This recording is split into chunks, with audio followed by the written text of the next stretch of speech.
So welcome everyone to the Greater Manchester Homeless Action Network today. It's good to see you all.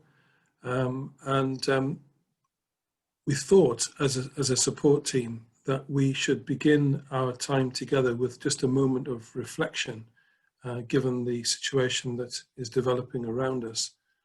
And really, I guess, reflecting each of us on the rising infection rates across Greater Manchester and the fear that that brings into our communities. Reflecting on the key workers and the carers that are engaged right now in looking after those who have the coronavirus.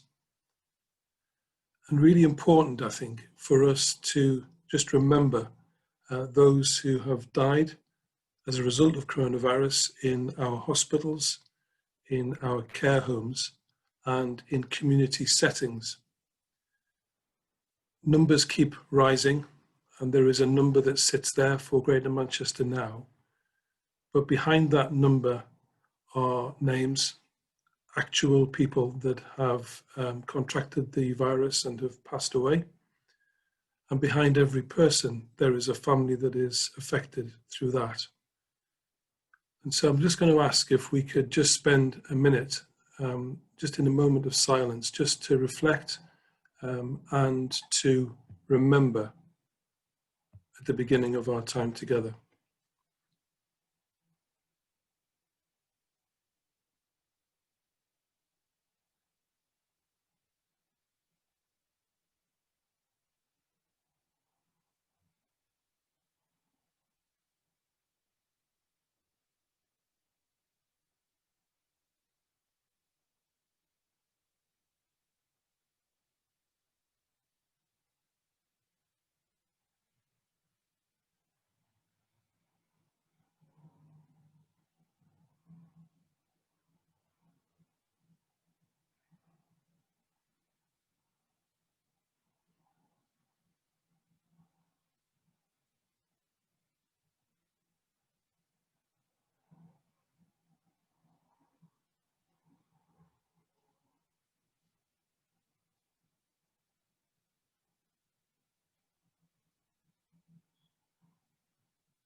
The next part of our agenda for today is to have a message from the Mayor of Greater Manchester, Andy Burnham.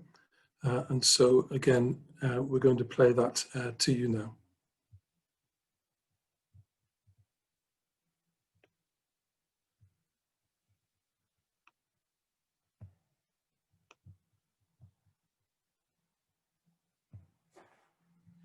Good morning, everybody. I'm really sorry that I can't be with you today. I'm afraid we've got a meeting of the Greater Manchester COVID Emergency Committee, and hope you'll understand why I have to be there. But I will be thinking about you all. I'm wishing I was with you, because I'm so proud of what everyone has been doing all the way through this. You know, there's been a huge amount achieved, so many lives turned around, and that is down in very large part to the members of the Greater Manchester Homelessness Action Network. And I'm so grateful to each and every one of you for what you've been doing. But let's be honest, we're not necessarily through this. Well, possibly actually the hardest bit is about to come with the autumn and the winter and everything that will bring. So it is going to be a case of really digging in. You can see the situation in Greater Manchester at the moment. We've got restrictions on gatherings in 8 of our 10 boroughs, and there was an announcement yesterday about Bolton and the closure of pubs and restaurants. So it is clearly a very serious situation. The virus hasn't gone away. It's been bubbling under in our communities. I think we went too late into lockdown, and I think the government, looking at the situation in London, took us out too early and left too much of the virus in our communities when it started to reopen again. And I think that partly explains the difficult situation in which Greater Manchester has found itself. So, you know, while I do try and point these things out, nevertheless, we've got to be practical in terms of how we face the challenge. And I know that's what you are all about just getting on with the job, cracking on, doing what we need to do, supporting people as best we can. And I want to assure you from me and through me to our councils and all of the organisations of Greater Manchester, we are pulling with you. This is a network in its truest sense, all of us pulling towards that same end to support people, to accommodate people through this challenging time. We are looking to what is coming over the next few months. Obviously, there's the immediate challenge over the autumn and the winter. We have stood up a phase 3 of Bed Every Night. A number of our councils are continuing to pay for emergency accommodation for people. We're continuing to try and find move-on accommodation. But we do have a very large bid in now to the government for what they call next steps. So this is the scheme that will provide new places for people to go, particularly coming through the Everyone In scheme. The bid from us is for 576 units, and obviously we would want those to operate on that housing first principle. So I'm sure Molly, Ian and others will update you today about that, but we are pushing hard to get that money released as quickly as possible, because that could take all of our efforts up to another level, and it's a big opportunity for us. We also had a programme board yesterday. I've been thinking about prevention in its broadest possible sense coming out of this crisis. What can we do at that kind of first point where somebody is drifting towards the risk of homelessness, working with the Department for Work and Pensions? And so you'll maybe hear some more today about that emerging homelessness prevention strategy for Greater Manchester.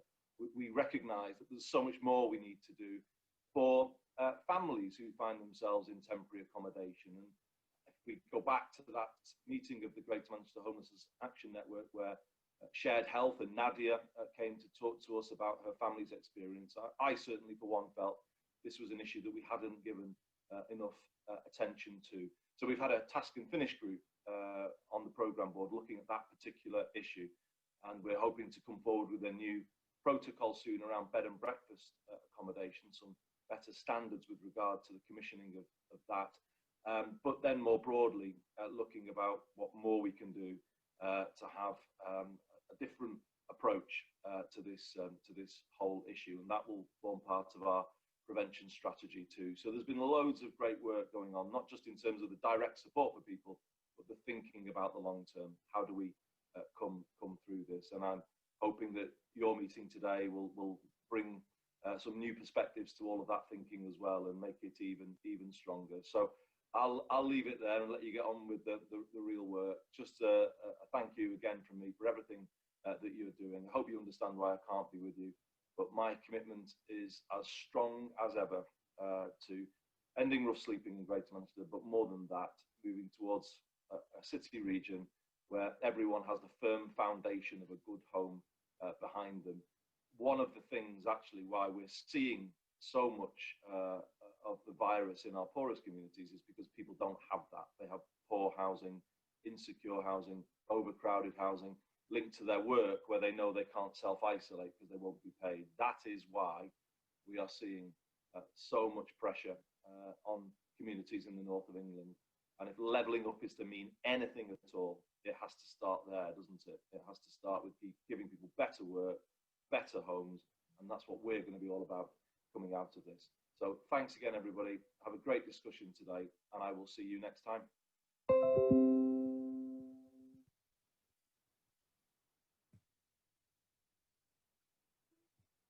Sorry. Again.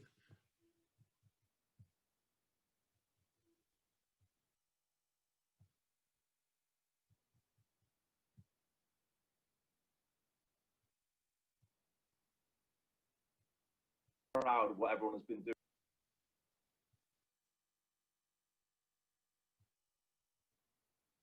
It's obviously doubly proud of us as a network. Sorry for having that second shot. As Andy mentioned, Molly is going to give us an update of where things are at, and so I'm passing on to Molly now for the next part of our agenda. Thanks, Ian. Viv, I've just noticed that the screen sharing is disabled would you be able to unlock that at some point? Thanks. I'm going to just bring up the PowerPoint, not right now. So thanks, Ian and Andy in absentia. I just want to open by kind of reiterating the thanks that Andy's made, and honing in on a specific point, which is that it's a real testament to the continued good partnership working and the strong kind of public service and community service pathways that we've built, that infection and hospitalisations for people who are experiencing homelessness with COVID-19 are as low as, and in some places lower than, the average population across Greater Manchester. And that in itself is something to really be proud of, and obviously something that we want to continue to maintain over the winter and into the new year as well. So as Ian said, I'm going to be giving a bit of an update where things are at. Obviously from where I sit, we will see and hear different things. So that's kind of the beauty of these meetings and these network get-togethers. From my position, there's continued triple focus on COVID-based risk management and the negative effects of COVID with regards to people's housing and homelessness situations. Moving forward and trying to build something positive from the good practice that we did see in the homelessness response to COVID, and making the most of next steps opportunities. And then thirdly, progressing our longer term strategic ambition around prevention, albeit in an extremely kind of difficult political, uncertain political national policy environment, and a difficult position for councils as well. So this threefold approach, it can be kind of difficult to straddle as we're moving from, you know, real life kind of crisis situations, but still trying to think broader and think a longer term as well. But I guess I can't emphasize enough how much COVID and its impacts in generating more homelessness need to remain at the centre of our immediate focus. Andy's spoken a little bit about prevention activity and the important role that actually will play in our response to COVID right now. Unemployment's gone up by 88% in Greater Manchester since March, and 7,200 additional households, we believe, are in rent arrears. Since the pandemic hit, the number of families being accommodated in temporary accommodation excuse me, has gone up by 20%, and the number of singles being accommodated in temporary accommodation has gone up by 40%. These are really significant numbers, as I'm sure you'll appreciate. In addition, there's now over 1,000 people in temporary and emergency temporary accommodation who are from our rough sleeping and imminent risk kind of cohort. So those people that are deemed not to have a statutory duty, and they're accommodated in both ABEN, a bed every night accommodation, and also the legacy accommodation that we still have standing from the Everyone In response. Looking at that as a whole, this is the largest temporary accommodation estate we've ever had in Greater Manchester.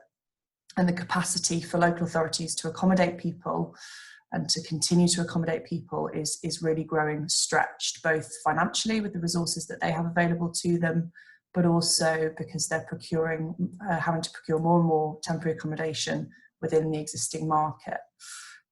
We know it's not a desirable position. Temporary accommodation takes affordable homes potentially off the market, and it allows landlords to charge really high rates to local authorities. And we also know that people living in temporary accommodation for extended periods of time has a negative impact on their health and well-being.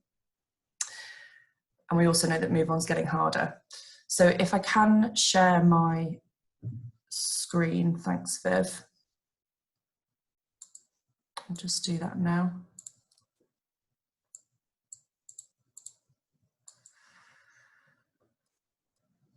So this image really this table sort of lays out the information that I've just presented, albeit very crudely.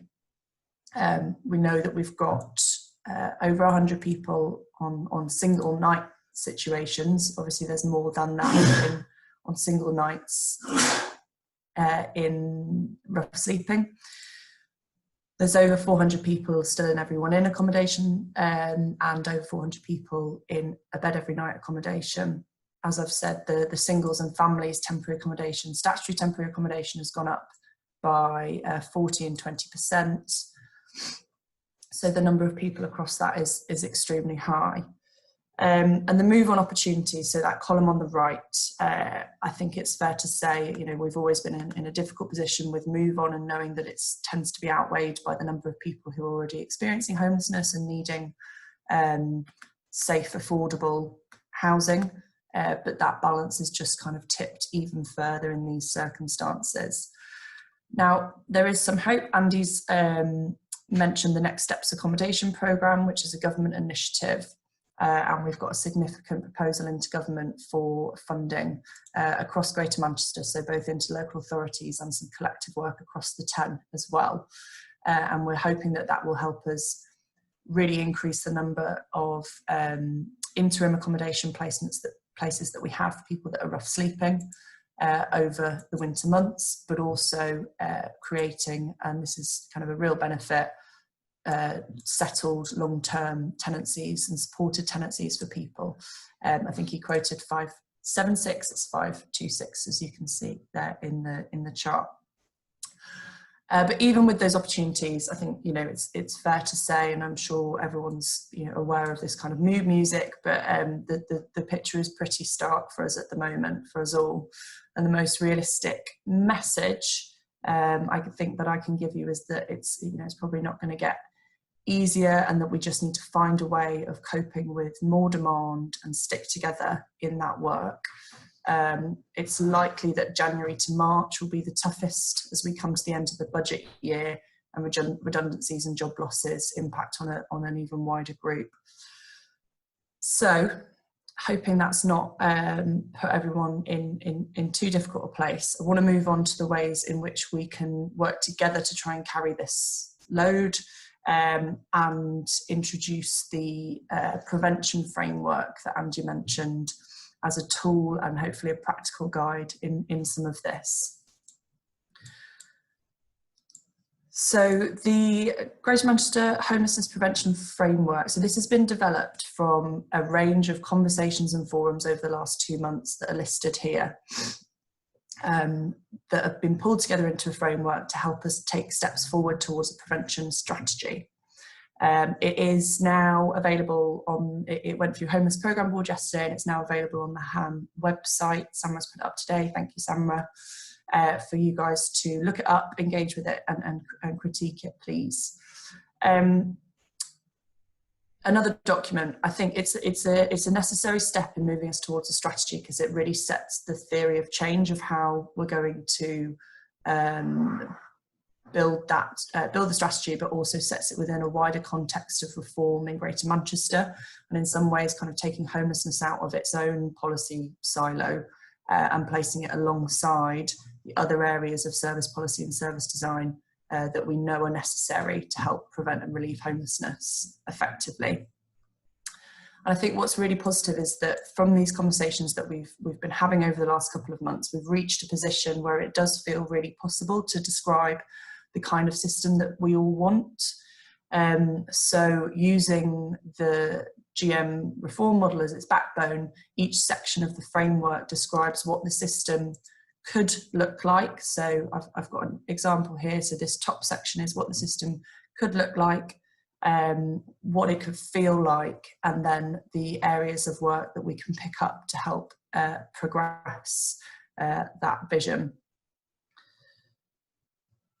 And what that describes across the whole, so there's different principles, thinking about one workforce, thinking about leadership and accountability. What that describes really is a preventative and person-based, place-based system that works cohesively and effectively. So we're moving from the more focus on rough sleep prevention and relief into a much broader space, which I know is of the interests and meets the interests of many people here. For those of you that aren't familiar with these principles, I'm not going to give you a one-stop tour in them today, I'm afraid, but we can pick that up in a further session, I hope. But they really just describe a way of working, and will help us structure our approach to reform to make sure that we can deliver effective homelessness prevention across Greater Manchester. And for our desire to build that strategy, it provides a theory of change, as I've said.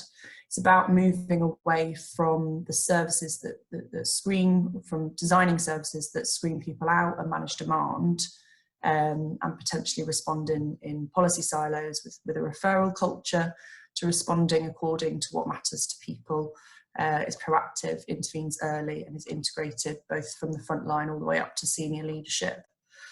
So despite this being a strategic document, and I know it's difficult with the kind of the context of the crisis that we continue to face to kind of put this at the front of our minds and engage with it, I am hopeful that off the bat it can be used as something practical in the workshops today and help us focus on what we can do better right now. So one of the key workshops is on eviction prevention. So just to give a bit of background on the coordinated activity here, we know that the stay on evictions will be lifted this month, and that yes, there will be prioritisation and delays through the court process, which are really, really welcome. But at some point we will start to see Section 21s being enacted for those non-priority groups. So the priority groups that the courts are going to focus on are ASB, significant rent arrears that occurred prior to COVID, and domestic abuse. But we know that through this, there continues to be a legal eviction. ASB can often be a cause of the poverty and hardship that people are facing. So the fact that the courts are prioritising those groups is good, but it will still result in evictions that we will need to seek to support or resolve. And there's been a task group, really wide-ranging task group meeting regularly, weekly, to help coordinate some of the response to this. It very much needs to be led by areas in their place, but this is helping us bring that all together and also helping with comms as well. So we're looking at 4 key areas really. So communications, advice and guidance. So ensuring that there's correct and connected information available. We've got a new landing page on the GMCA website, and there's going to be a comms pack that comes with that for people to use.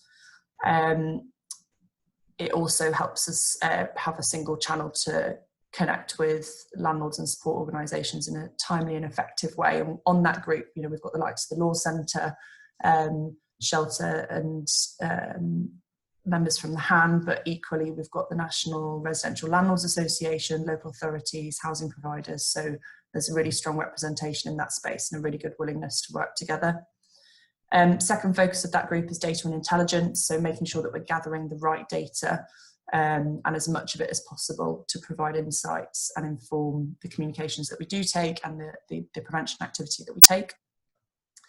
We're looking at building or understanding and then building local prevention capacity, so mapping out and seeking to strengthen that capacity. We've taken a really good look at the community hubs and other resources, and want to make sure that as far as possible resources being used as effectively as possible. So thinking about things like discretionary housing payment. I know local authorities are looking at how that's being used and what remains of those budgets, etc. And then the fourth aspect is national lobbying. So making sure, as ever, that there's a consistent and continued lobbying approach. And that's been happening through a range of forms and will continue to do so. We've had letters from the leaders. We've aligned ourselves with national campaigns, and we continue to lobby MPs in the regional forums that they hold as well. So the workshop on that today, I hope, will be really useful. Please join it if you want to learn more about the eviction prevention work and also how you can contribute to it.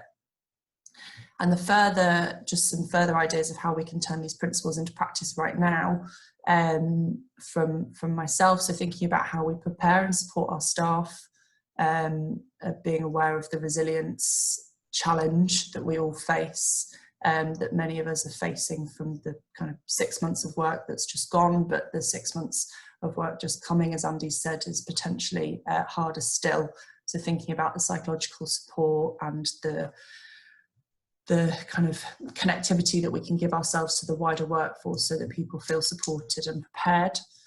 Managing expectations, this is something raised recently that I thought was really important with clients to help people understand the context in which we're all working at the moment.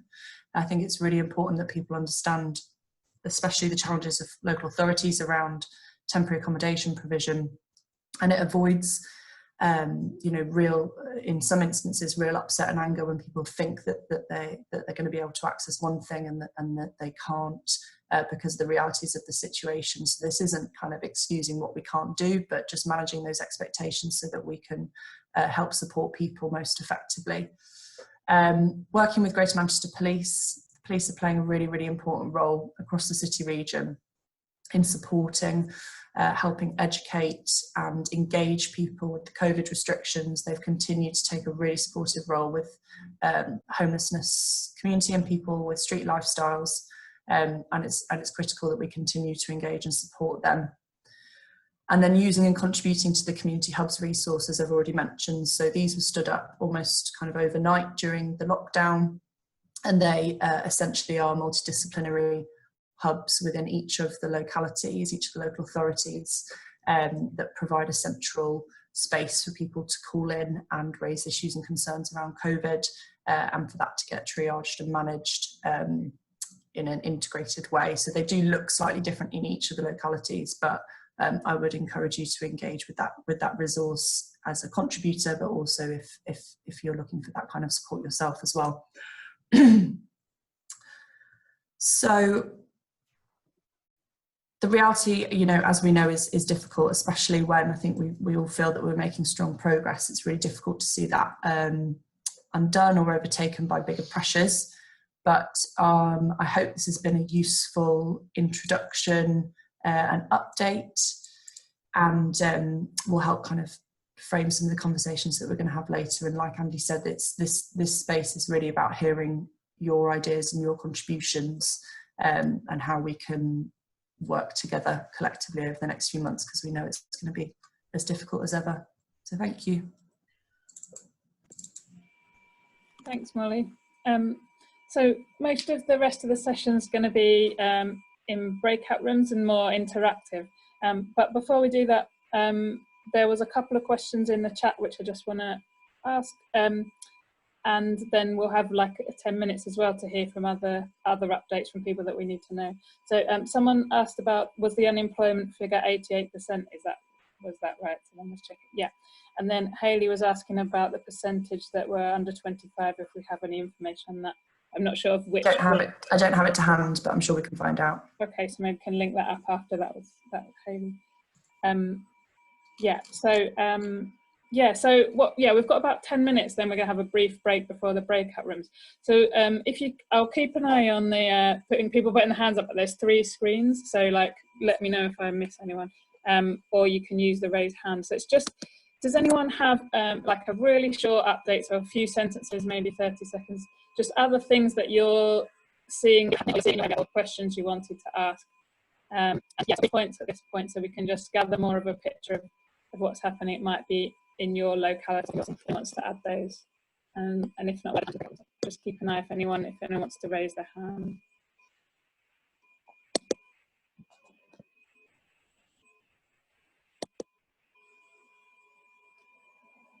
At the moment, phone, Viv?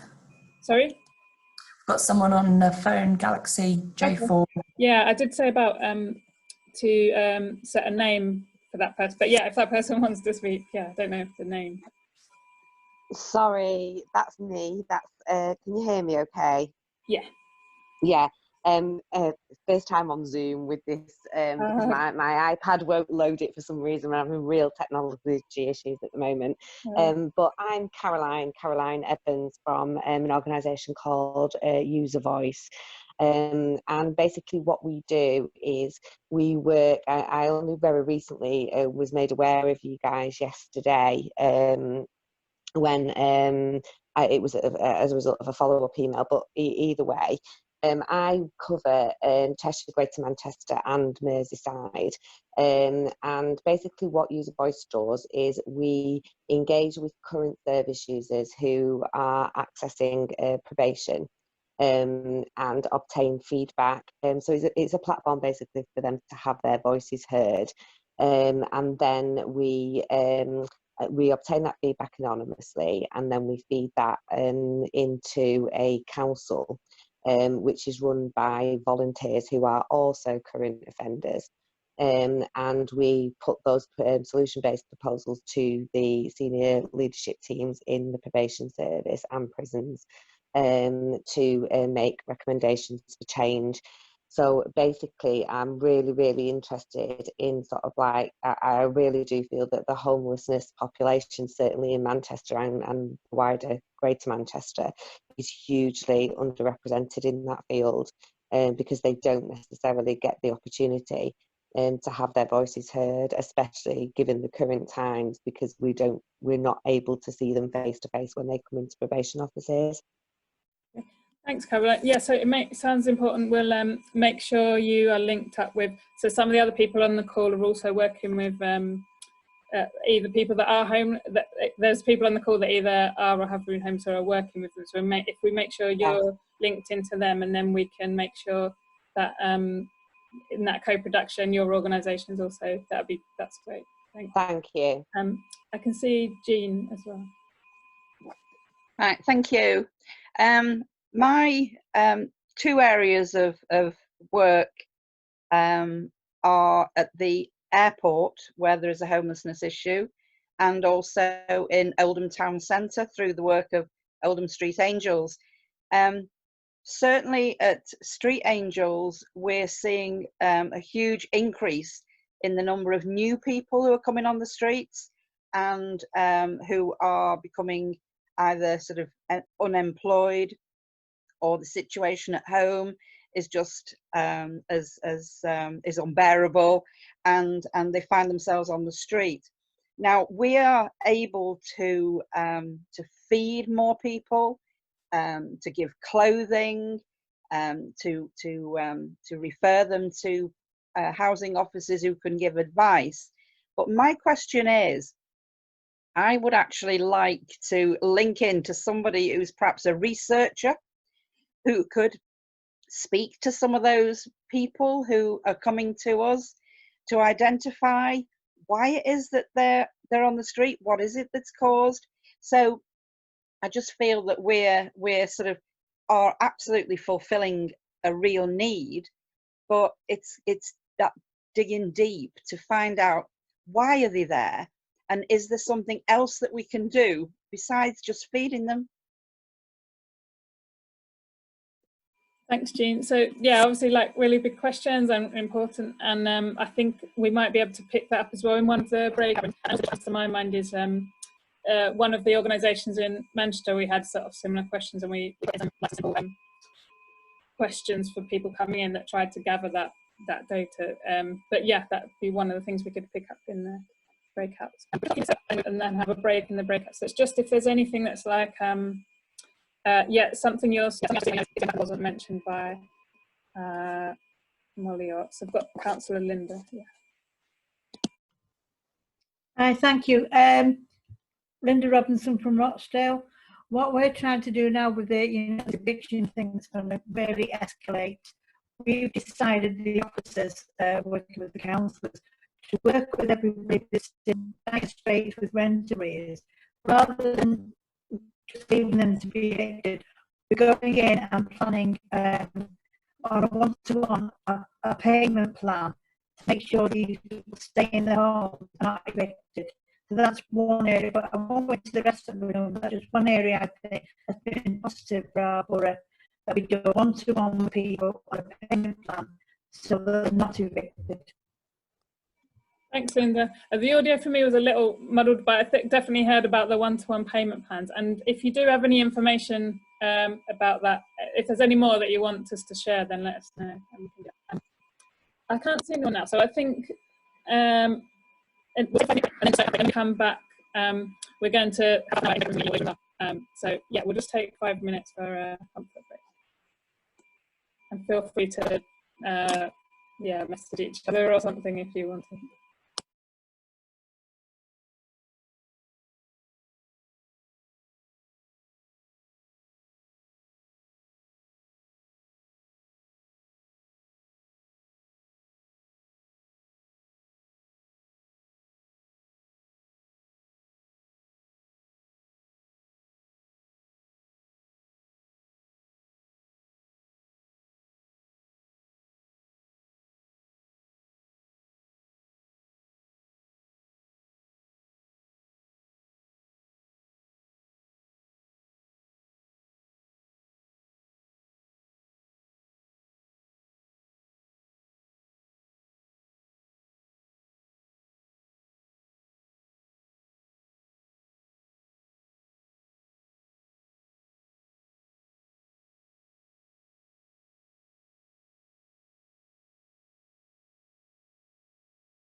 Okay, so someone let me know my audio was not good. So is this better on a phone? Yeah, thanks. Okay, technology.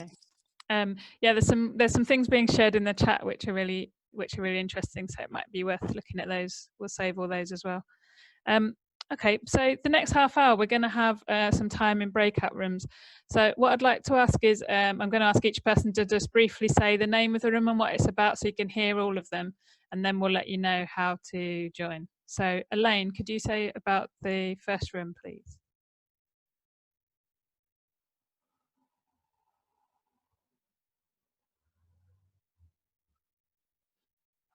Just checking if Elaine is there, or Esme. I think it's the two of you, is it? Yeah, is she still on a break? We're going to discuss private rented sector and the evictions in our breakout room. Come join us. Thanks. And then Jez and Lily. Hi. Yeah. So I guess in my day job at Mustard Tree, what we've seen is unprecedented numbers of people presenting each week with no fixed abode, either as rough sleeping or from a variety of precarious accommodation. So between 550 and 650 people a week, every week. So I'm hearing bits from other local areas as well that are seeing increases. We heard from Jean just now that in Oldham they're seeing lots of people who are new to homelessness.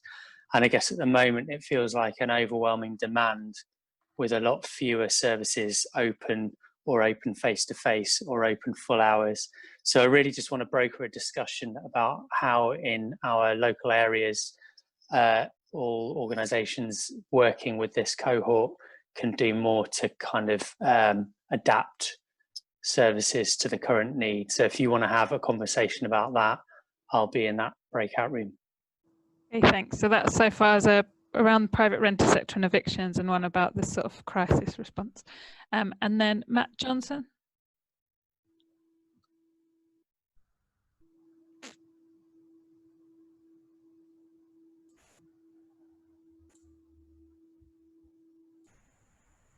Can't see him. I think he's already gone into the breakout room, Viv.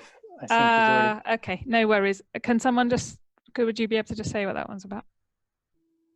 So that Matt and Eleanor are going to be hosting a breakout room about a bed every night, specifically looking at how the current provision is working, concerns about it being full, or about referral routes for voluntary sector organisations struggling to get people in there, or for underrepresented groups such as women or people with no recourse to public funds, and how it is or isn't working for those groups.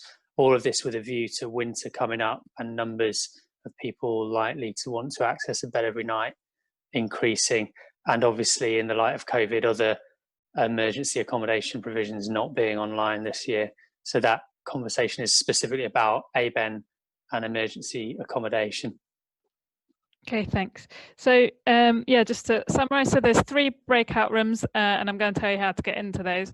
And then me and John Organ are staying in this room, and what we're going to discuss is just anything else that comes up that's live, but also thinking about kind of things that we can't do ourselves, so where it might need lobbying or campaigning or some further actions.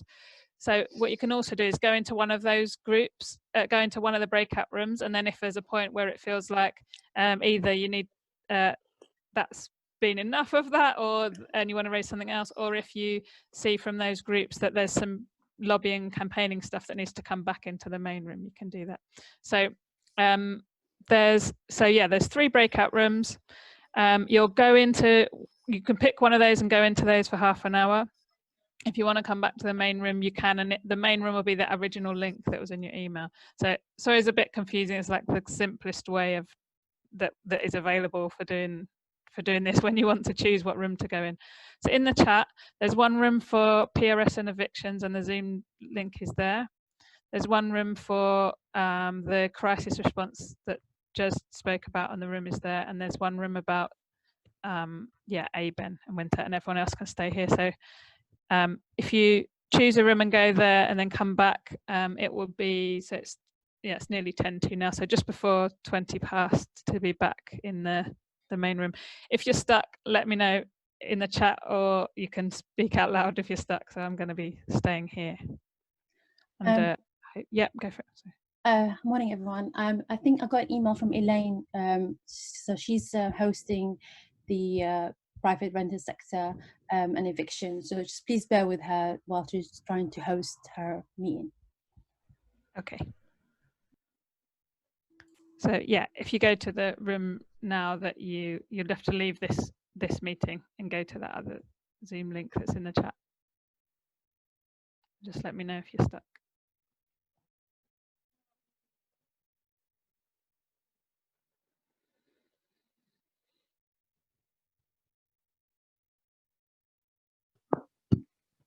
Even if we're staying with you and John, we don't have to do anything. Yeah, if you're staying in this room, you just stay. Yeah. But yeah, let me know if you'd like to go to a room but you can't work out how. Let me know.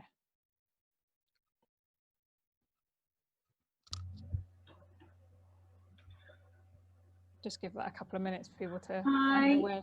Hi. Hi, Viv. I'm struggling to get into my PRS one. Do I have to be in this one and then I'll come out completely? I just exited. You need to leave this, and then you need to exit this, and then you just look, and then you sign in as though it was a new Zoom call. The problem, I think, if you do that, is that you lose the link.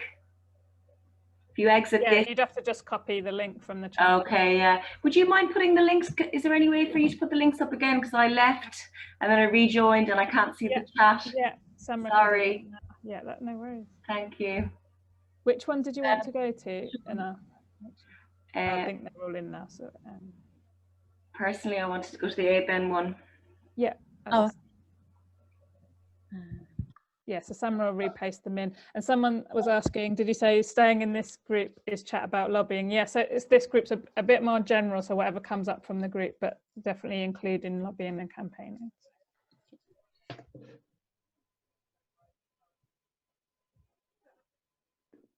The link for the ABEN, it's there. Is that the ABEN one? Yeah, there you go.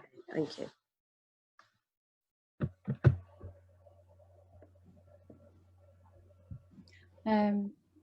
Yeah, Elaine, if you're in the room, you need to leave the room and log into your main Zoom account and host the event, host your room. Yeah, I've done that. It's still not letting me in, but I'll give it another go. Hang on. Okay. So just give it a minute to see if that gets sorted. If not, I can create a breakout room, but I just have to manually put people in. Sorry, I'm trying to get into one of the rooms as well, but I kind of. Which one? I was going to go into the one with guy from Mustard Tree. With Jez, yeah. So what's happening? Well, I went on and I thought I went on that, but I ended up in one for private rented. So it's okay. No, which is which. Yeah. So I'll just send it to you now, the right one. Kath, it's on the main page now on the chat group. Oh right, okay, I'll go on there. So if I go on chat, yeah. Sorry, I don't know. So I'm sending it to you now. I'm just getting the right one. It's a bit tricky.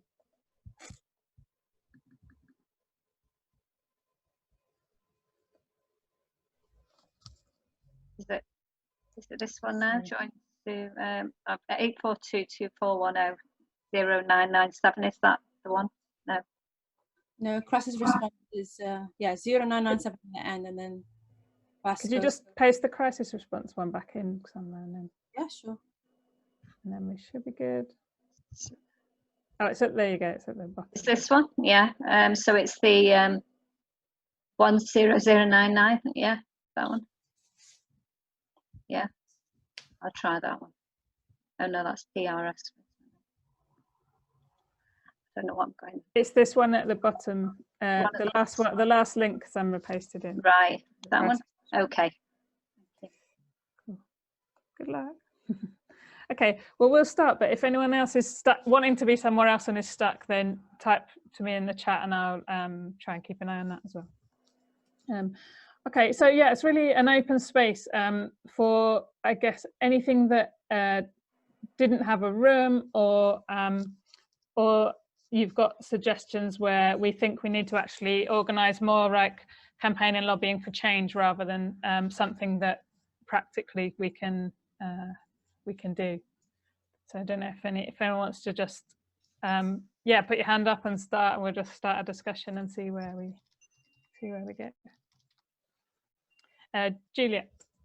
Hiya, my name's Juliet and I'm from the Elephants Trail in Bury, which is a community project, and I'm on part of the community reporting teams, and the thing that we're reporting on at the minute is homelessness. So I'm just telling you a bit about us. So yeah, we've been interviewing various people who are homeless and those that have now found accommodation and they're out of that, and you know, of their experience. But one thing that I think would be a really good solution to homelessness is the container shipping containers. I don't know whether anyone's ever seen the student accommodation in Sweden and places like that, but if you just Google shipping container apartments and you look at what's been done with just shipping containers, it's unbelievable. And I think, you know, part of the problem when people end up in homelessness and then they get out of it, then they end up back in it, then they're out of it, it's because they just don't know how to manage such a small amount of money that they've got to live on, with high rents and stuff like that. And I think that could be a really, really good way out of it, is to look into having really, really affordable accommodation. And, you know, some people might think, well, I wouldn't live in a shipping container. I personally would, and it's something that I'm thinking about for the future to get myself mortgage free. So, yeah, I just wanted to sort of put that out there and wonder whether that's ever been discussed as an option, or, you know, ever been looked into. If it's good enough for students in Sweden, then, you know, I think it's a viable option, and it could be a really, really good, cheap solution to the problem that we've got.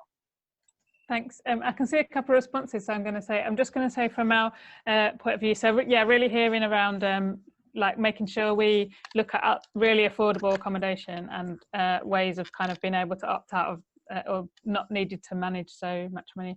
And just from the GMHAN ones, we have had quite a lot of different discussions and different ideas, including those kind of like small units and also like buses and other ideas. And often the thing has been around actually have like land to have those kind of things on, which is a trouble we've got where the situation we're in GM, and especially in Manchester, where the land's used, and then other safety issues. But yeah, so I saw Councillor Linda, and I'll keep an eye out for if anyone else wants to respond to that briefly. Yeah. Can I just say something?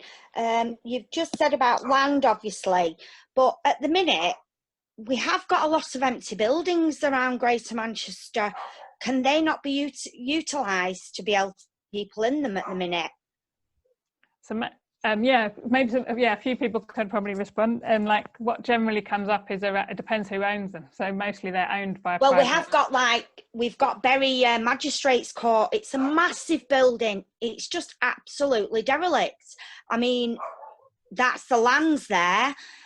Surely there's got to be some way that would be effective, cheaper, to basically just do something to make that to put homeless people in.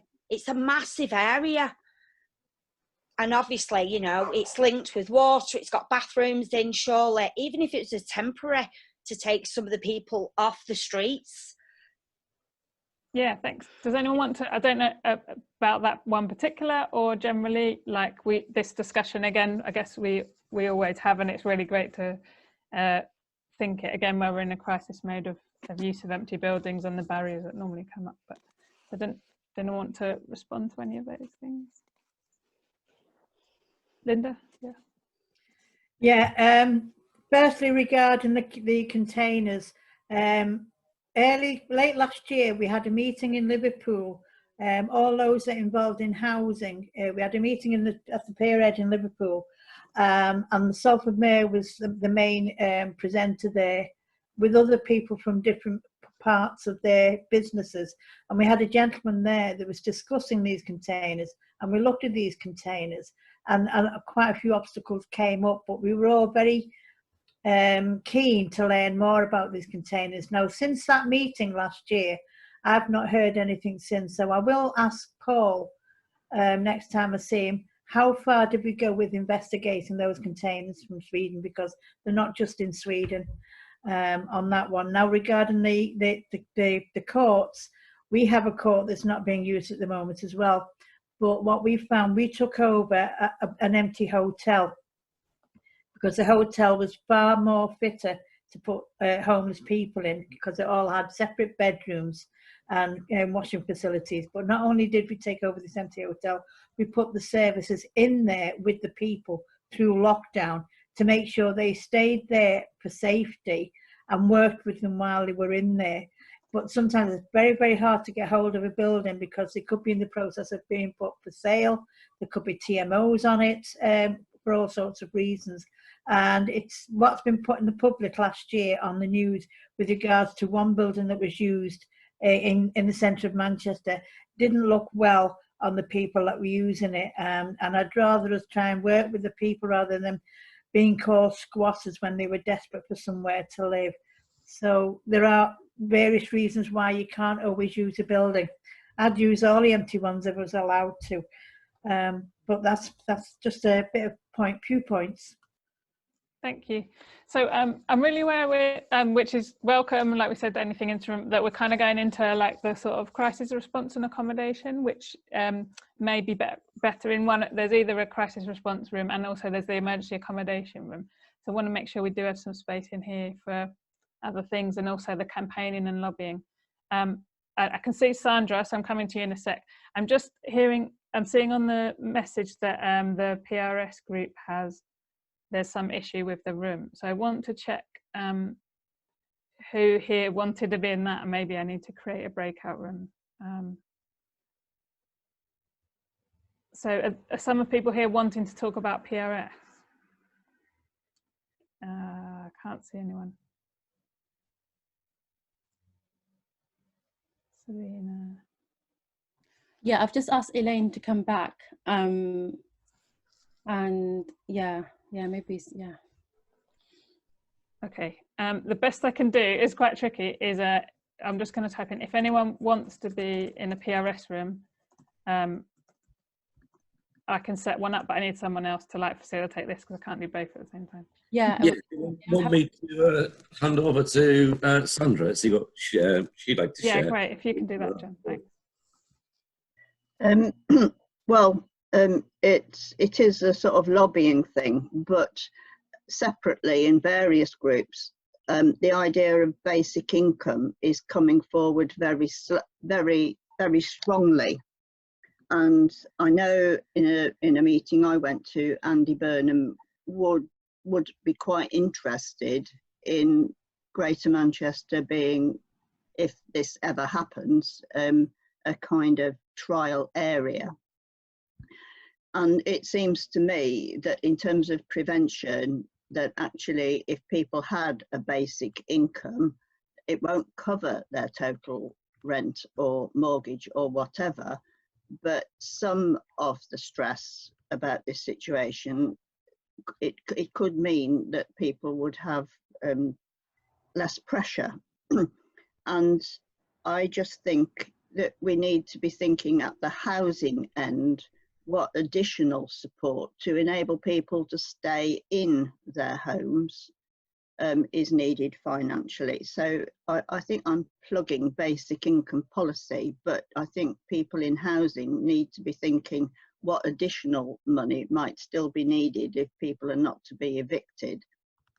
And the other thing is a separate issue, so I'm sorry there are two, but I have some relationships with asylum seekers, and certainly the situation with these hotels that are accommodating asylum seekers have hit quite a lot of snags lately. And I just wondered if anybody else is concerned about the rights of people in those homes to progress their cases, but also what security measures are being put in to stop what has happened on a few occasions, which is like a rampage by right-wing groups. So those are two things: basic income policy, but what are the rights of asylum seekers in hotels? Thanks. That's really useful. That kind of takes us to where Molly started at the beginning. It's like making the most of the next steps and opportunities that are available to us. So if we think in that a basic income is one, and a different look on how we treat people who are seeking asylum, that's really useful. Are there any other areas that would like to kind of flesh out and drill down into? It's a much bigger conversation, but one that was mentioned previously, and I think is still relevant, and maybe within our gift as Greater Manchester and the devolved powers we've got to consider, is local connection between boroughs, and that links to the framework that Molly was sharing as well about geographic alignment, because there currently, is different stuff in different boroughs, and we've got 10 where potentially we could avoid it. So one to raise again, maybe. You mean letting go of the need for local connections there, Robbie? Yeah, within Greater Manchester, potentially. Would you tie that in with, was it the intentionally homeless designation, even though there's still local authorities that use that and pick up on it, or has that been eradicated now? I mean, why not? Let's throw that in the mix.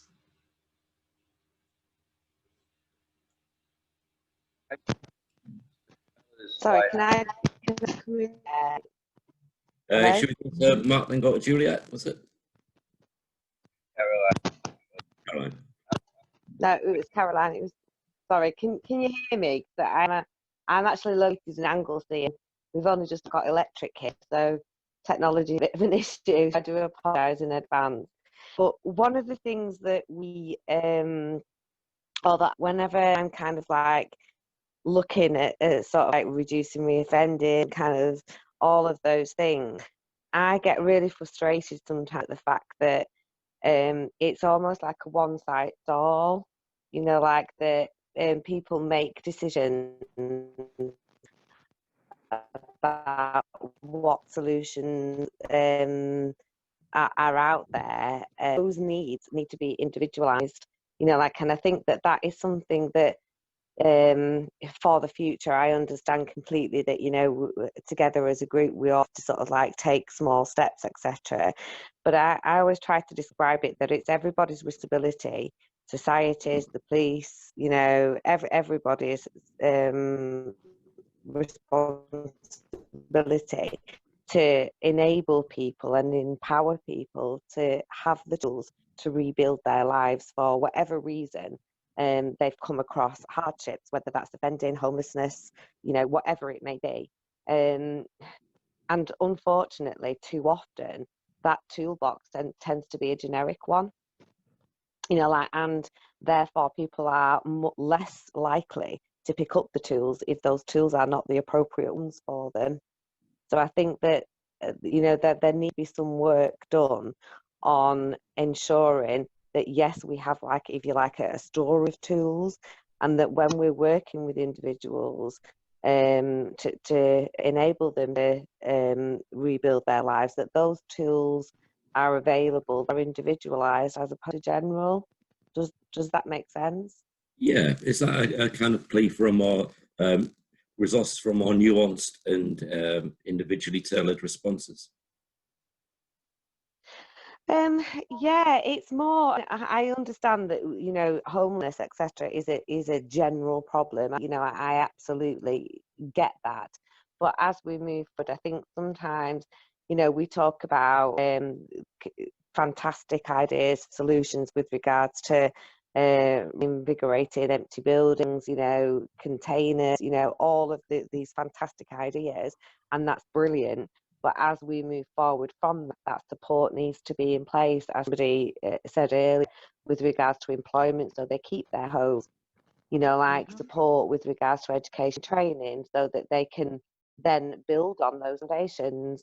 Because what we don't want is almost that revolving door, for support to be put in place for them to secure accommodation. and then psychologically, practically, financially, etc., that support falls down, and then they return back to the street again. And I just think that support network needs to be more individual as opposed to general, because it's not a one size fits all.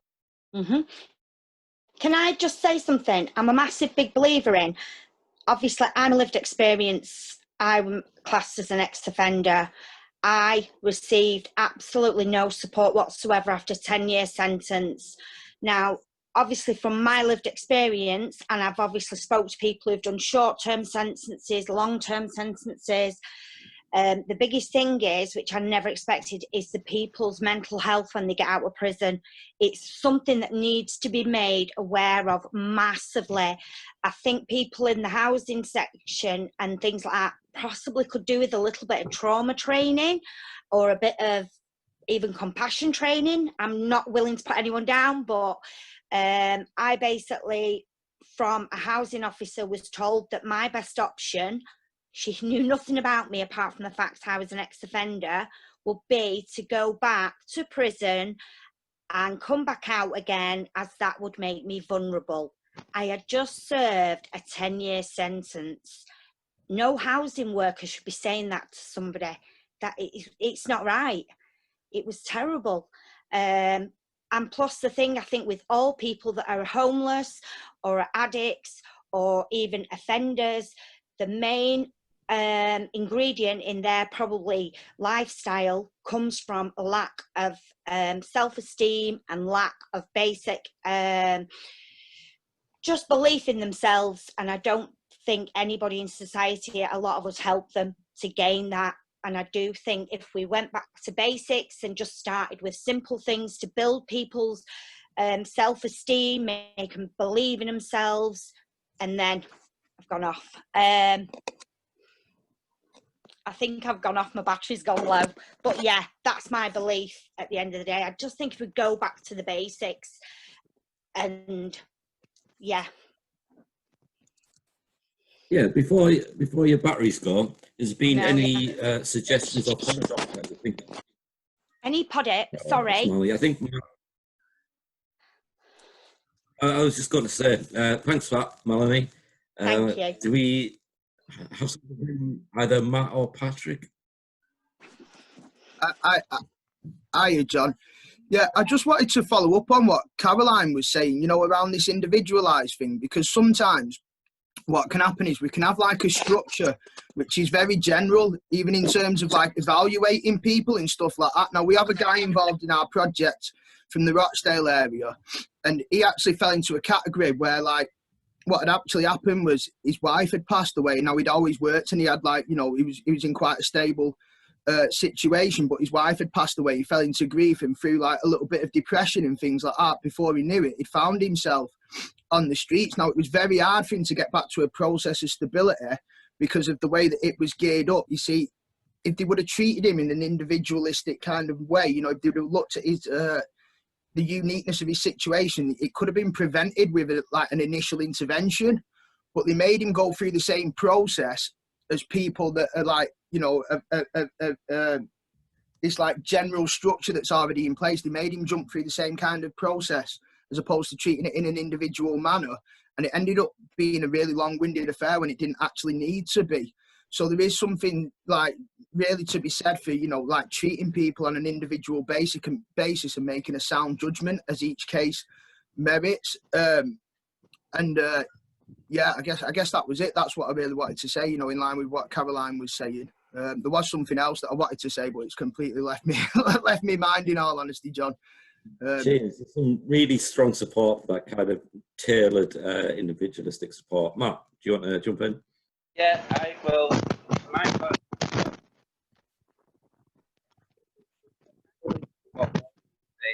the start about we've got a system that's been taught how to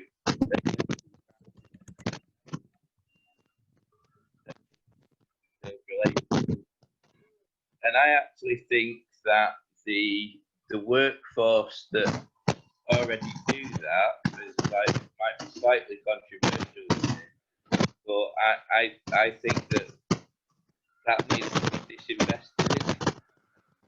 Much easier, in my experience, to work with people from scratch that have been building relationships and understanding people, you know, that don't work based on like assessment frameworks and rationing.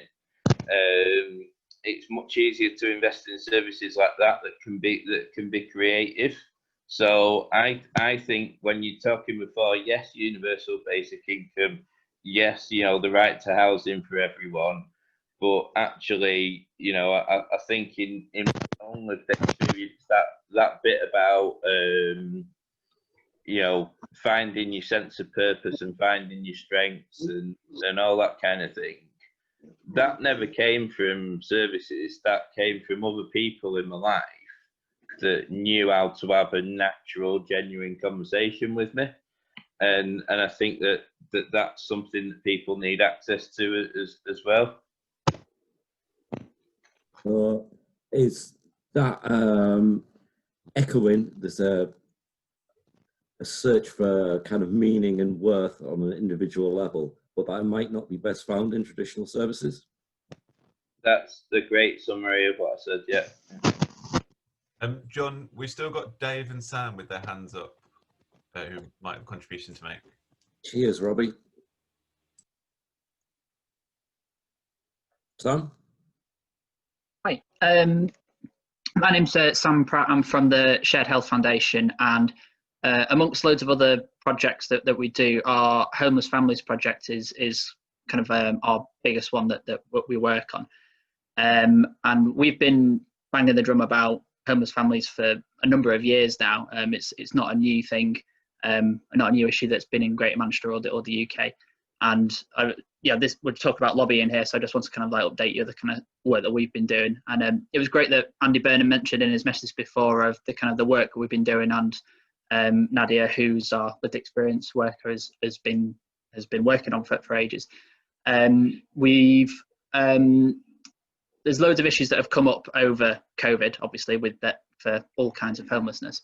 But there was like 4 main asks that we were wanting the GMHAN and the Health and Social Care Partnership to take on, because like numbers are so low in emergency accommodation that we wanted them to work on and implement immediately.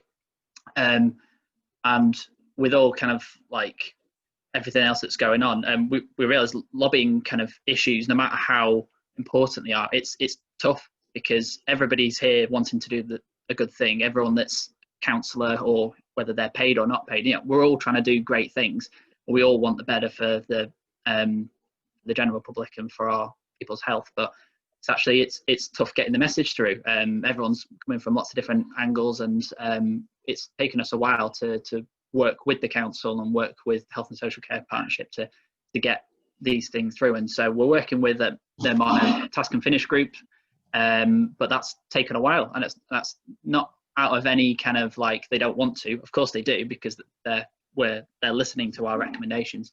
It's just that this type of stuff takes a while, no matter how big the issue is. And alongside that, we're working with some other MPs to start an all-party parliamentary group for homeless families specifically. There's an Ending Homelessness APPG, and they're doing some great stuff, but there isn't enough shouts or media coverage or noise about homeless families specifically. And we've been banging the drum about it for ages, and we will do, and we will continue to do that until we feel that the families are safeguarded and protected in the homelessness system as best as they can. And we'll keep popping up at groups like this and organisations and keep harping on about it until it's done. So you won't hear the last of us, but we're a nice bunch. We're a bunch of angry activists that want to kind of change the world, and finding out the best ways to lobby and to do policy change, but working with people as well. You know, it's not all about shouting and going, you need to change this. Actually, we need to do it together. We've been doing loads of stuff on the ground, so we're offering safeguarding training and mental health training with staff at the B&Bs that the families are staying in, and also doing trauma support with the kids and the parents who are in the B&Bs. So we put our money where our mouth is, as in we support them on the ground, but then we're also fighting for them in the council chambers and with MPs at Parliament as well. So if anybody wants to join the good fight, then drop us a line. Cheers. What's the most outlandish ask you've been lobbying for? We don't think they're outlandish. The changes that we're asking for are basic safeguarding principles. The biggest thing at the moment is that councils are putting, through sometimes no fault of their own, they're putting families in B&Bs and emergency accommodation with homeless single people. And that is a safeguarding issue massively. We've heard of many stories of potential exploitation of children and potential harm to children, and sometimes stuff has actually happened, then we've reported this, and there isn't the safeguarding training from the staff themselves, so we're providing that because there's nothing going on. And so it seems outlandish to some councils because actually it's a big thing to go, we're putting single people in this one and we're putting families in this one. But that's the most immediate one that we're asking for. And the other ones are not outlandish as well. They're all about accessing the NHS, for families having priority to access the NHS, and other ones as well. So cheers. I think we've just got the 2-minute warning now. I don't know if you want I was going to say there was, probably people might start rejoining us, but if there was, I think Dave had his hand up, but I don't know if he's now put his hand down. So if he did want to speak. Well, just so there's some work happening about a campaign to reset the debt. So basically to lobby the government for a jubilee of all debts incurred by families because of COVID. And obviously that has a potential to reset people's positions, relationship to rent arrears, mortgage arrears, etc., and avoid them coming into homelessness. It's hopefully launching, I believe, next month, so it'll be worth watching out for, perhaps. Thanks. So so huge topics, and obviously always more to say, and really appreciate the range. I can't put my hand up in the chat there, so I'm sorry about that. I just wanted just to make a quick point. I put it into chat earlier, but I think the shared health point just shows you that because we were able to, within this network, have a presentation from Nadia and other shared health colleagues, we were able, within the programme board, to actually endorse the whole concept of having a task and finish group. Shared Health have sat on that group with us, and in fact, we're able to show that there has been a policy change within the B&B framework, which Andy mentioned in his video, and there's been some very good work being done sort of collaboratively in relation to that.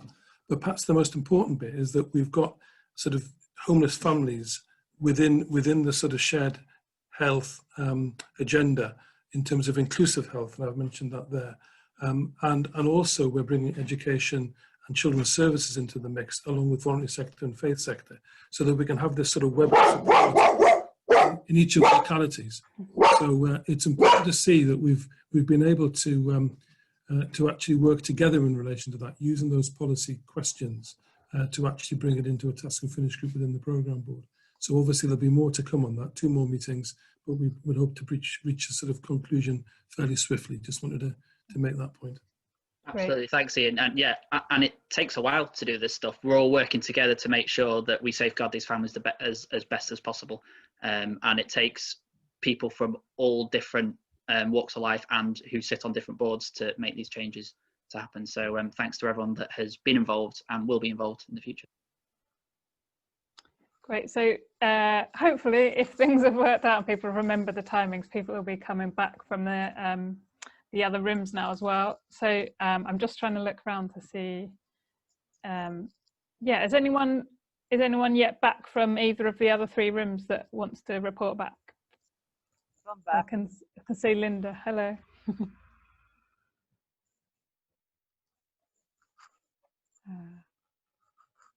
Our room's come back from ABEN, but I'll let Matt come and do the update. Okay, just give it a couple of minutes then. I think a couple of people were struggling as in which link to go back and making sure that was It is really tricky, and welcome any feedback or other suggestions. It's quite easy to do breakout rooms with Zoom, but not if you want to choose which one. And there's like, you know, and there's like sort of 70 odd people. So we'll see how that experiment went, and maybe if we've got another idea. Yeah, so we've got till 35 past, and then we're going to hear an update from Legislative Theatre around prevention. So just want to hear back from each of the rooms, really, the main points. So can't see Matt, Jez, or Elaine yet. Yeah, Jez not back yet. Eleanor's, maybe, Eleanor and Shift, do you feel you could give a summary from that room?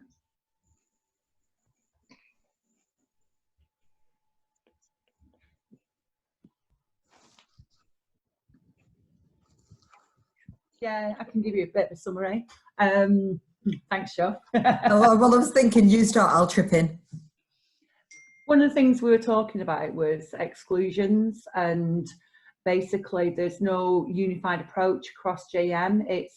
And everybody was saying it's on a case by case, and they're wondering whether it could be a document maybe that we could have. There was concerns as well about the accommodation now, because obviously night shelters are closed down because of public health, and the numbers could be affected in the future, especially over winter. Shuf, do you want to take over? Yeah, I think some of the key things, like you mentioned, it's around the exclusion, some of the gaps that there might be for specific cohorts. LGBT communities came up, and I know there is going to be provision coming online. I think there's a real concern around winter with the next kind of provision. From our perspective and the localities, everybody's been putting in bids to government around the Next Steps accommodation programme, but it's whether that will be sufficient enough to cover the surge that we usually see in winter. I think access, somebody mentioned around, what about individuals that don't access ABEN, and is that support actually available, the wraparound support for individuals in ABEN? I mean, right from the offset, when we had phase 1, phase 2, and even up to phase 3, the whole purpose around ABEN is to have that accommodation with the offer of support and supporting individuals to move on. I think, I mean, obviously from our perspective, as a CA perspective, yes, the provision across all 10 is very different.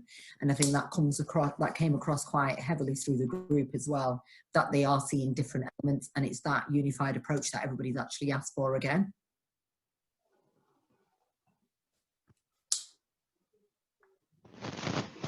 Matt, I don't know whether he's on, and if he wants to add anything. I am now back on. Sorry, I had to, like, it was like escaping from Alcatraz, getting out of that room. Yeah, I just to catch up, I think the main things that came out, there was still this discussion around excluded groups and the challenges some people have faced in actually getting access to provisions which were suited to their individual needs. And I also felt like there was a big concern around just the challenges of individuals who are coming into ABEN and it not being appropriate. So that sort of ensuring that that support is there for people and the provisions which are needed. The COVID safety issue, I think is a big thing, and people are concerned about the type of provision which is there. But yeah, those are the main things, and I presume Shuf's mentioned most of those already. Yeah, so is Eleanor. I mean, just to add to that, I think there's a lot of concerns that have come through, but we've also got to remember there is a lot of good work that's also happening behind the scenes, and each locality, all the providers are trying to address a lot of the issues and concerns that are coming through. And I think sometimes we just need to make sure that we remember there is good work still going on as well, and not to forget that. Thanks. So yeah, aware a couple more, like the other rooms, before we get to 11:35. So Jez's room, does someone want to report back, please?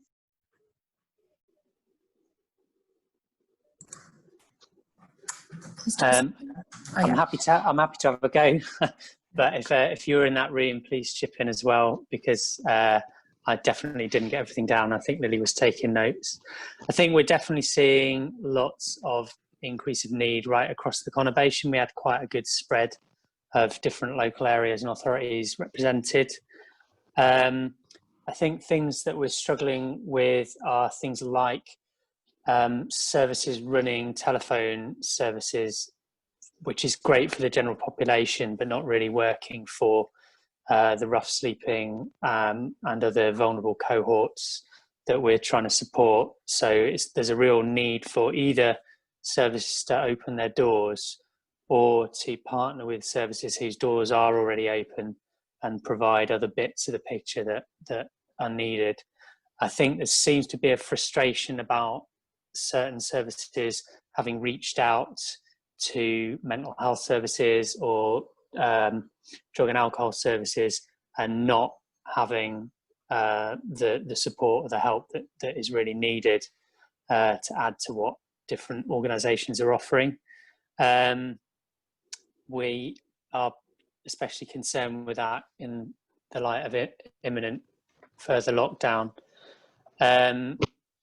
There's been quite a few mentions of cuckooing, of people being placed in houses and then lots and lots of other people showing up or being let in, and then the person who the accommodation was provided for losing it.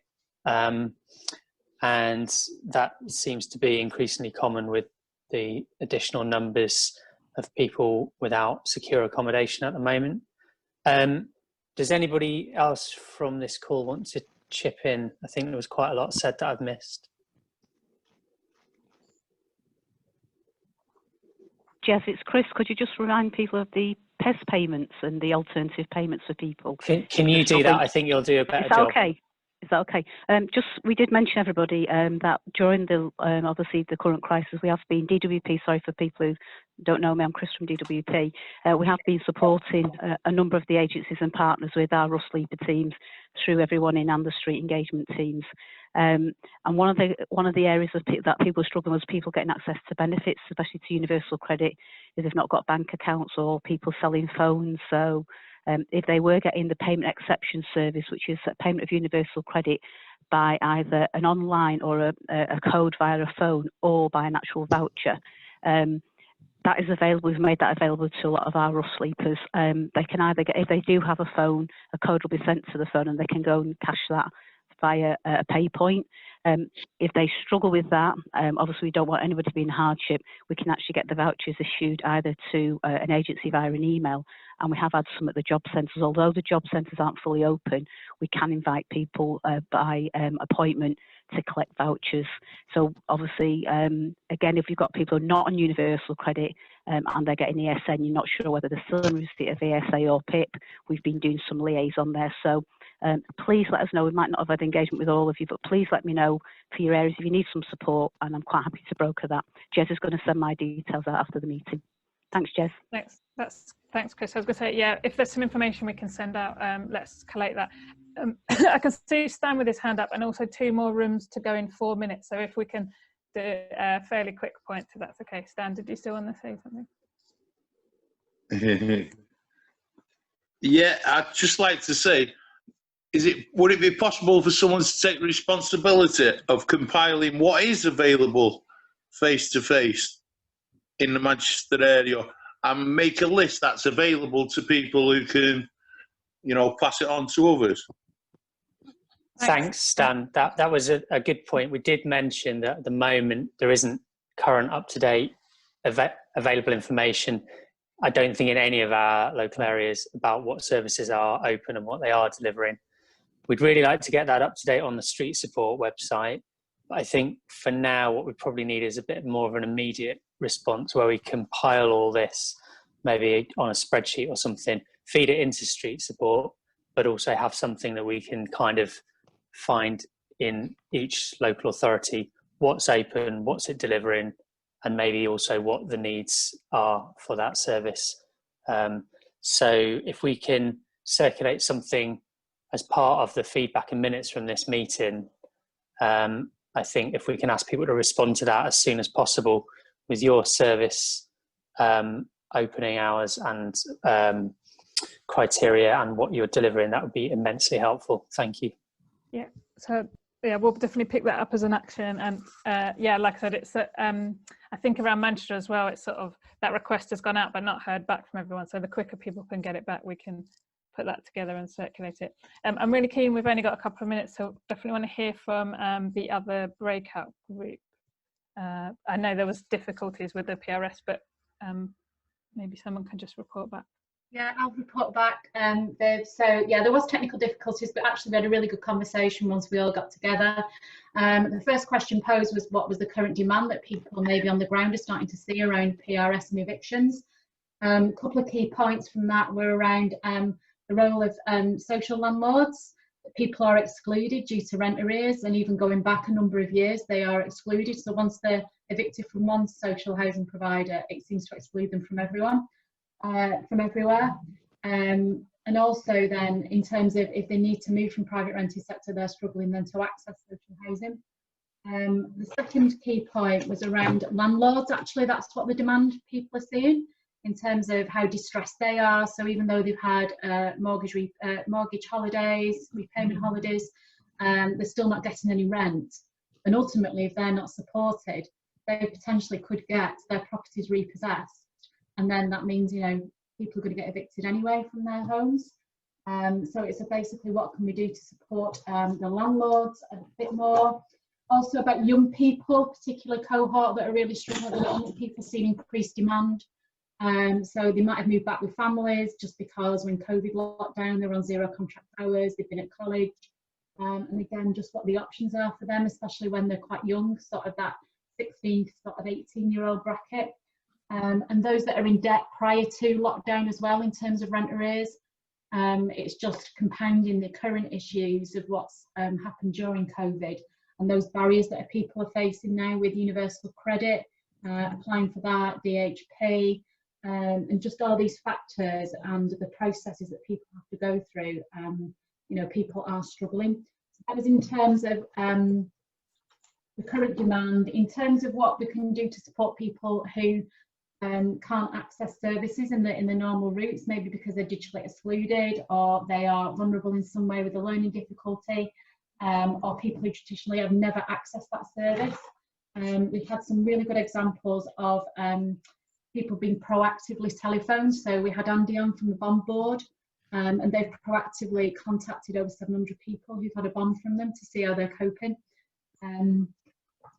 Some other stuff people are doing is around they've accessed funding as well to get laptops for people. I think the big thing, I know there was something on policy and lobbying, was around organisations being able to advocate on people's behalf for DWP, where English isn't their first language or they haven't got access to kind of online, you know, laptop, access to Wi-Fi, that kind of stuff. I don't know if I missed anything, if anyone wants to chip in. Esme, I know you were taking notes as well. Just aware that the legislative theatre part, Katie's got childcare, so it needs to be probably within the next minute. So any brief little points, but then we need to move on and we can come back to everything, if that's okay. Great. All right, great. Okay, so we're going to pause there and hear from the legislative theatre about the prevention. There's always more to say, and we'll have a little 15 minutes at the end to pick up anything else. So Katie, do you want to pick up? Yeah, I'm actually going to pass it over to Andy to kick it off for now. Hello, everybody. Can you hear me? Yeah. Okay, cool. Yes. My name is Andy. I am one of the facilitators for Legislative Theatre project. We are working towards homelessness prevention. We've been training together since April, and rehearsing with a group of residents impacted by multiple disadvantages since July. We are excited, we are very excited to invite you to the first, I say it again, to the first public event. We wanted you to come and have a taste, I say that again, to some of the stories in our play. Thank you very much. Awesome. So we're going to, as Andy said, we're going to have a taste. So just a technical note, we're going to turn it over to a short scene so you can get a sense of one of the several issues and stories that's going to come up in the legislative theater event. We'll tell you how to get there at the end. But if you are able to, on your Zoom screen, go into speaker view, so that you can see the speakers, and if everyone else is on mute, the performers in this scene are Tom and Nadia. I don't know if John is going to make a cameo as the computer or not, but we've got Tom and Nadia and playing characters in a job center. Lots of mentions of the DWP today. We're in a job center. Tom and Nadia, are you ready to go? Yes. All right. So if you're in speaker view, it'll work out. Otherwise, you'll just get the sense of what's going on. And 3, 2, 1, action. Next. Hello. Hi, I've got some really, really good news for you today. You've been offered a job in a shop. How's that sound? Are you serious? I'm very serious. Well, I'm still putting temptation of cash in front of me like that. I'm still in recovery of addiction. Recovery of addiction to what? Cocaine, heroin. Let me just check my notes because I don't think I have this in my notes. Just bear with me one moment. Cocaine addiction. No, it's not anywhere on my notes about recovery. Are you saying that you can't take this job? No, I'm not saying that. But when I go for the interview and I tell the employer this, I don't think he'll be giving me the job anyway. Look, you need to help me to help you here. You have been searching for a job and it's actually your responsibility to do that. But I've now actually found you a job and I feel like you don't want to take it. Well, I would take a job, but cash handling at the moment in my position where I'm still in recovery, you know, it's just a temptation that I don't need put in front of me. You are aware that you will be sanctioned if you don't take this job? Well, again, yeah. It won't be Yes, the I first see time. that. I see that on my notes. You have been sanctioned previously. This time, like, you can appeal. I'm not saying you can't appeal, but you will go up against the tribunal. You haven't done that before. No. Well, I will. I'll go for the job just to appease you, but, you know, I can't see me getting it anyway. So, you know, I suppose sanctioning is the next thing, which I will have to appeal against anyway. Are you refusing to actually be proactive in having the job? Like, they've been nice enough to give you the job and you're refusing to take the job? I'm not refusing to take the job. I'm just saying that when I go for the interview and I tell the employer my situation, I do not think that he will employ me anyway. You're leaving me no option here because I can't send you to go for a job that you're telling me you're not going to be okay handling cash. No, I'm not. I'm not going to be okay handling cash. No, I don't feel. I feel it's a vulnerable situation that you'd be putting me in that position. I feel like you're going to put yourself in a vulnerable situation with not taking the job and then being sanctioned, which then means we can't help you. Well, there must be something else you can do for me, you know, that doesn't involve cash handling or, you know, I'm willing to take a job, but at this moment in time, being still under recovery from my addictions, I don't believe, you know, that I'm safe to handle money, especially not my money. How long have you been addicted?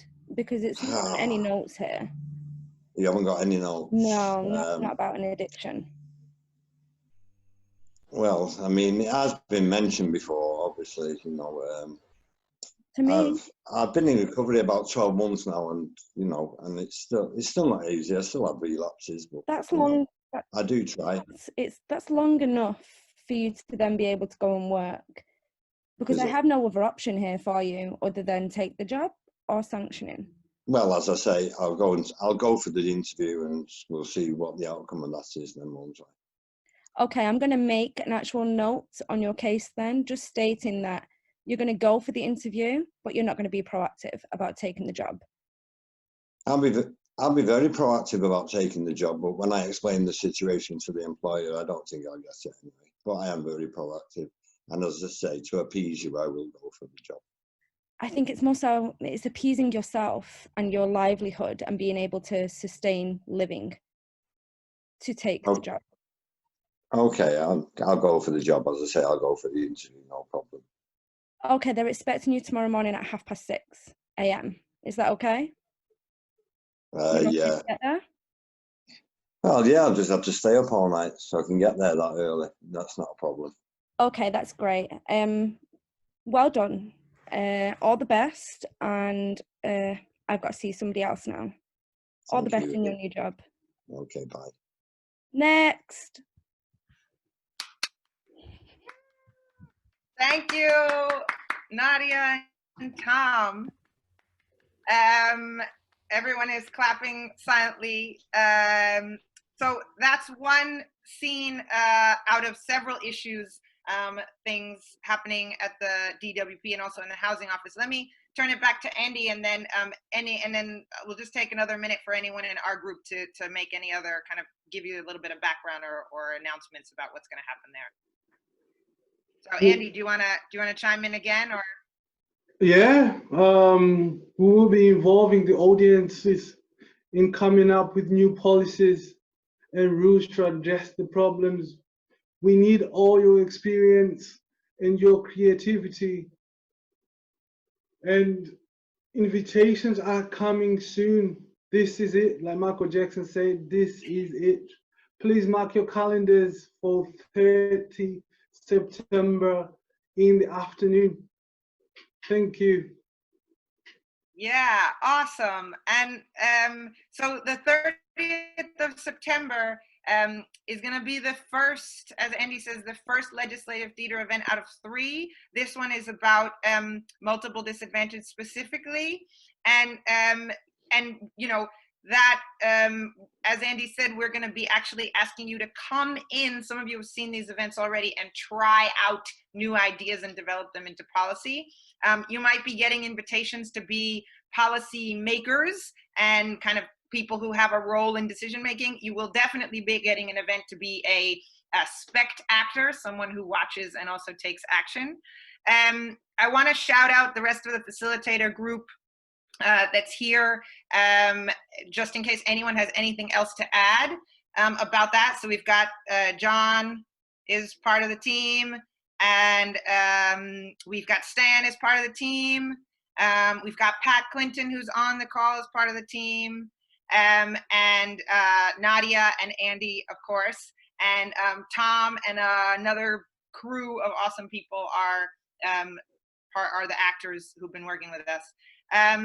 And I also just wanted to shout out, because it's relevant to this, that with the Housing First program, we're also working on a legislative theater project specific to Housing First, although around other issues too. So this play around prevention with the GMHAN is specifically around DWP issues and housing, office, and families that we've been talking about, but focusing on multiple disadvantaged people experiencing multiple disadvantage. And the Housing First project is going to be October 15th. You'll also be getting an invitation. And that's focusing on inclusion with neighbors and landlords, as well as in mental health services. So a lot of issues going on, and looking at some creative ways to think about policy. Any of the other facilitators want to add anything that we forgot that we think everybody should know before we wrap?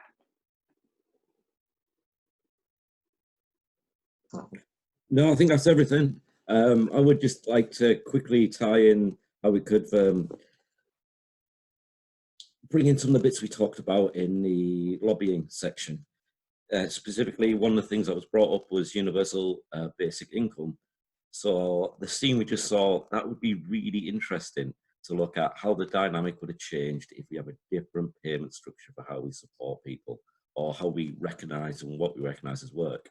And so if you're interested in trying to playing out those scenarios, or like testing it in as close to real life as we can and doing something with it, I can't encourage you enough to get involved.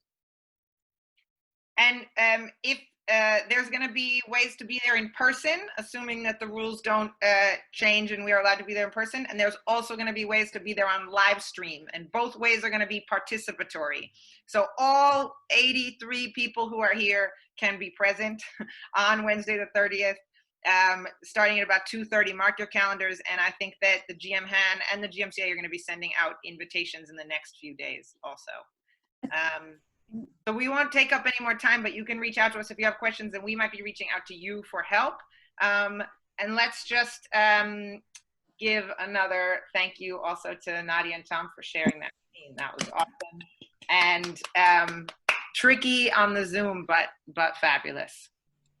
So I think that's it for us for now, but you'll be hearing more from us as we go.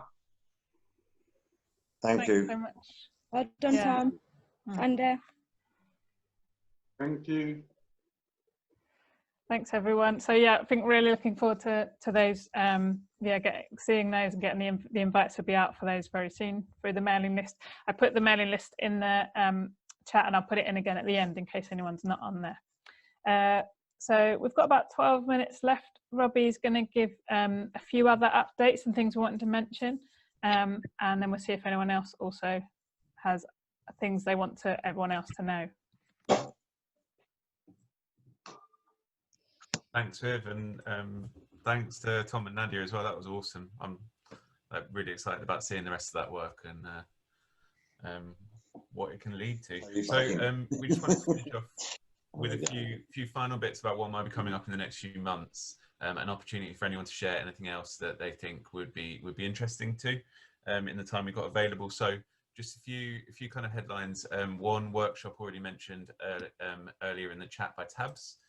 Is on Monday 21st, and it's an AVA and a gender workshop on sex work, survival sex, and supporting women facing multiple disadvantages. So I'll just put the link to that, which I found on the AVA project website. If anyone is interested in that or wants to share with other people, that will be. For the GMHAN itself, then the day after that, on Tuesday the 22nd, we'll have the next of fortnightly open space sessions. So these are on Zoom, and they're open to anyone who's involved in ending homelessness to come along and bring up any issues that you think are relevant. They'll happen every 2 weeks. So the next one is Tuesday the 22nd. So keep an eye out on the Street Sport website. You can also look, and we'll make sure all the events are also on the GMHAN website, on the news and events page there, and the Zoom link is added regularly to that one that I've just put in the chat now. At the next open space on Tuesday 22nd, we're also hoping that there'll be a chance, if anyone has any feedback on a particular proposal, which is to partner with a national charity called St Martin's in the Fields. So they have what they call a frontline network, which currently has 7 network members across the country. There's one up in Blackpool. There's another one down in Brighton, which is actually organised by Just Life, one of the HAN partners. I think that's for a few people on here today. And we've been chatting with them about partnering as the GMHAN, so we'll become one of their network members, and that will help us as the HAN to kind of evolve to the next step and be able to do more developing networks and some of these ideas that are talked about here in local boroughs and across different sectors. So there's a proposal that we put together, and as a network, we want everyone to be able to contribute and input into that. So there's a few different ways people can feedback if you want to, by adding comments or questions on a Google Doc. You can email us on info@gmhan.net, and we'll be able to get respond to those. And in the open space on the 22nd, there'll hopefully be a chance to raise particular ideas. And if anyone has anything, just take a read. By the end of September, let us know any thoughts. And then the strategy and support group, which helps kind of move stuff forward, we'll be discussing the next step on that. So the proposal's just gone in from Samra there in the comments. A few other things to mention then. Another shout out for the Legislative Theatre on the 30th of September. As Katie mentioned, there'll be stuff coming out from Street Sport and the GMHAN mailing list to let you know how you can join those. And then finally, looking a bit further ahead, the next full network meeting to stick in your diaries now, which we scheduled at the beginning of the year. Things have gone a bit differently since then, but we'll still be going ahead with a full network meeting for anyone in Greater Manchester involved in ending homelessness on Wednesday the 25th of November. So the plan will still be for kind of 10 to 12 then. So looking ahead, and we'll be working out through some open spaces and other feedback what the relevant things we need to cover are there. Who knows where we'll be by November, and what else will have happened. So there's a few things there. We'll try and put them all on Street Support and on the GMHAN website. So keep an eye out, and for emails you get as well to the mailing list. So I think we've got 7 minutes left. I see Molly's mentioned something in the chat. Molly, do you want to mention that? And if anyone else has anything they would want to let people know about coming up in the next few months, then stick your hand up and we'll try and get you on too. Yeah, I just thought this would be relevant. It's just dropped into my inbox, but relevant to the legislative theatre group especially. It's about psychological understanding of claiming benefits and the experience of claimants and people working in that system. I am trying to drop the registration link in there, so bear with me, but if not, Katie, I'll send it to you directly.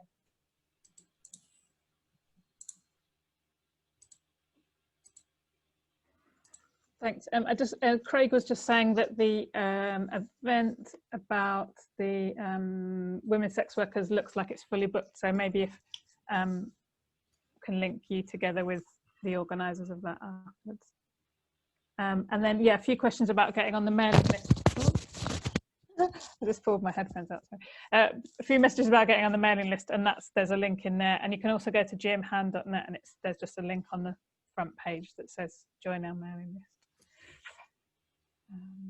Yeah, I think that's probably us done. I'll just see if there's any final comments, but basically there'll be a follow-up kind of blog and an email summarizing what's happened, and we'll share any relevant links and information that's come up that you might have missed, and dates of following events. And also we really welcome feedback. So some of you know more than others, but the network's not a sort of structured organization with any employees or anything. So those of us kind of facilitating this are involved in other projects around GM, and we just come together and try and bring together a network at the moment.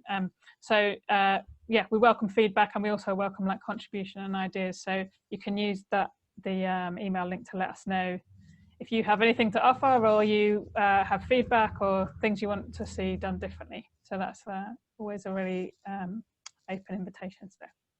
So yeah, unless anyone has any final comments, I think we can probably absorb all that information we've just had and